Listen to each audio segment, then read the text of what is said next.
Find out why Tom Brady is really going to play until he's 50 and why the Patriots really should consider moving on from Bill Belichick. And finally, how you are going to get paid to watch this one. Let's get it.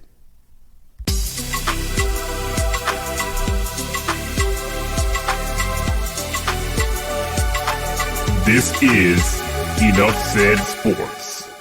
Guys, I hope all is well in your world. It is all well here at Enough Said Sports as we come to you with another NFL preview and prediction here on YouTube. Thank you so much for taking the time out of your day or evening whenever you may be watching this to watch this and support us here on YouTube. Really, really appreciate it. Thank you for doing so. Also, if you like this content, you want more of this content, please join us on Patreon. It's down in the description box. Click the link and check us out over there. Become a true fan of Enough Said Sports and get the aid your bank account needs. All right, guys, with that being said, it is going to be the Tampa Bay Buccaneers traveling to play the New England Patriots up in Foxborough. This one is highly anticipated. It's going to be going on Sunday, October the 3rd on NBC, 8:20 p.m. Eastern Standard Time. Tom Brady returns home to face his old New England Patriots. Before we get into what I talked about at the top of the video, why Tom Brady's going to play until he's 50 and why the Patriots really need to consider moving on from Bill Belichick, let's get into how you're going to get paid to watch this one. The spread in this game is going to be Tampa Bay is favored by 7. The total is 49. The head coach of the Tampa Bay Buccaneers is Bruce Arians. They are 2-1 coming off of a 34-24 defeat to the Los Angeles Rams. Tom Brady has a QBR of 66.3, 10 touchdowns to just 2 interceptions on the season. The offensive line really struggled against the Los Angeles Rams last week, giving up 3 sacks. Aaron Donald had a field day. They were really getting a lot of pressure with just 4 guys. Tremendous job by the Los Angeles Rams. That's what you have to do against Tom Brady if you want to beat him, and you really need to get the pressure up the middle, and they did a great job doing just that. Defensively, the star over there is Devin White. They're really, really struggling. Their secondary is in shambles right now. They just signed Richard Sherman as a free agent signing today. So hopefully that will assist this Tampa Bay Buccaneers team in a much, much needed way in the secondary at the cornerback position.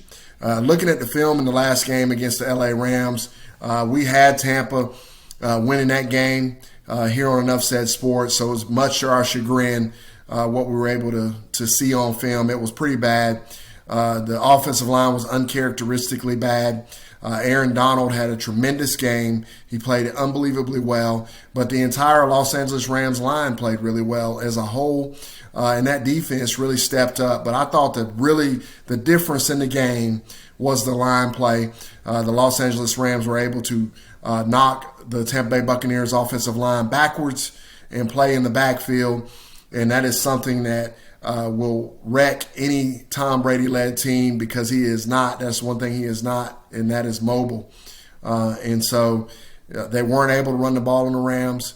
They weren't able to adequately protect Tom Brady, and that spelled a lot of issue for the Tampa Bay Buccaneers. But their defense has been poor this entire year, and it's been hard to watch on film. On the other side, you got Bill Belichick. 1-2 on the season. They lost last time out to the New Orleans Saints 28-13. That was a rough performance there. Mac Jones has a QBR of 53.5, which I think is a bit deceiving for Mac Jones. Not very many touchdowns on the season. I don't have it here in front of me. I thought I did, but I don't have it here in front of me. He just hasn't. He's been overall non-impressive. Up front, they got a pretty good, decent offensive line. They're more of a run-blocking style of a line there. They gave up 2 sacks there on Sunday this last time out. Jawan Bentley is their best player on defense. He definitely showed up on the film. You was able to see him kind of popped out on film. When I watch film on this team, they look very, very challenged. I'm questioning whether or not they should have gotten rid of Cam Newton at this point. Not that Mac Jones isn't going to be okay. I think he's going to be all right in the long run. I certainly don't think he's going to be a game-breaking quarterback, but I think he's going to be fairly solid. I think he could have really benefited from sitting behind Cam Newton. I think Cam Newton probably has this team 2-1 right now instead of 1-2 at the bare minimum, possibly even 3-0. I think he would make that big of a difference. They're just not able to open up the playbook. They're trying to pound the football. They're trying to run the football, and it's just not working. Teams are loading the box on this team. And for those of you who don't know what loading the box means, teams are rolling the extra safety down in the box and having one safety high and two cornerbacks. And sometimes they're even going zero coverage with no safety in the middle of the field. That's very, very alarming that Mac Jones cannot take advantage of those types of looks. And as a result, the New England Patriots have been struggling mightily to score points. They've been relatively solid defensively, but I think some of that is due to the fact that they play on a team that runs the football a lot, shortens the game, and it keeps the defense relatively fresh in most cases. Now, with that being said, guys, in this particular contest, 49 seems like a lot for the New England Patriots because they really haven't scored much at all year long. They have really been a super low-scoring team. Every game for the New England Patriots so far has gone under. I'm going to say that trend breaks. I say it's going over 49, and I'm going to tell you why.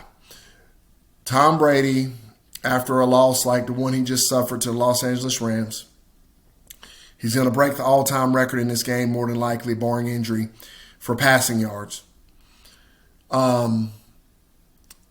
I just wouldn't want to be the New England Patriots. Tom Brady is got something to prove.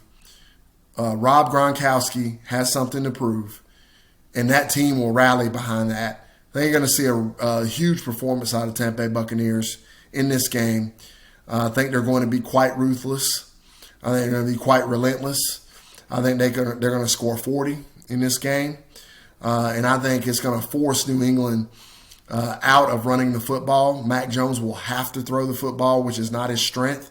That's going to create short fields. It's going to create turnovers. It's going to create the clock being stopped. This is going to be a very long night for the New England Patriots. With all that being said as well, I don't trust Tampa Bay Buccaneers on the spread in this one because their defense is terrible. So Mac Jones may actually be able to throw this football, especially if Jason Pierre-Paul doesn't play. I don't know if he will or not. We'll see. There's going to be a lack of a pass rush, I believe. I think Mac Jones takes advantage of the secondary, tries to keep up, gets into a shootout. Tampa should cover the 7. I wouldn't put my money on it. I'll take Tampa on the money line to go with the over 49 total points. So I feel very, very confident in that. That's all I got for the game. Now, to speak about the topic I spoke about at the top of this thing, Tom Brady playing until he's 50. I've noticed something on film with him. I was able to go back and look at some of the previous years back when he was playing in his 30s there and, the prime of his career. Believe it or not, guys, Tom Brady right now looks better than he did when he was in his 30s. The ball is coming out quicker. He knows every defense. You're not going to fool him. The rules on the quarterback right now where you really can't hit the guy, they got a new rule out there. I saw it called a couple times where you can't even really hit him below the knee while he's standing in the pocket. I think all of those things are going to contribute to the Tom Brady playing until he's 50, plus the fact that he is just a pro's pro, keeps his body taken care of, stays in shape, and is just as sharp as he ever was. It is super impressive, and I am not a Tom Brady fan, all right, at all. I just have so much respect for what he's been able to accomplish and what he's been able to do, and how well he's playing even at this advanced age is unheard of. Bill Belichick, I think if this season continues to go like I think it's going to for these New England Patriots, I can't believe I'm saying this out loud because I was always somebody that was on the other side of the argument. I always believed Bill Belichick was the main reason for the New England Patriots' success. Okay? I stand corrected. I owe Tom Brady an apology. I'm sorry, Tom. I was wrong. It was you. Because Bill Belichick doesn't look like he knows what he's doing. Looks like to me Tom Brady allowed him to cover up for a lot of things he was doing wrong in personnel decisions. Tom Brady was the deodorant for a very stinky franchise, I think. And I believe that if Bill Belichick doesn't finish this season with a winning record and they don't make the playoffs, which it doesn't look like they are, I think you got to really consider moving on. So, with that being said, guys, Tampa fans, do you think Tom Terrific is going to play till he's 50? And New England Patriots fans, are you sick and tired of Bill Belichick yet? Or do you think it's too soon to pull the plug? Thanks as always. Let me know in the comments. Really look forward to interacting with you. And let me know what you think about this. And think about the game and the pick and all that stuff as well. Appreciate the support. Talk to you again really, really soon. Take care, guys.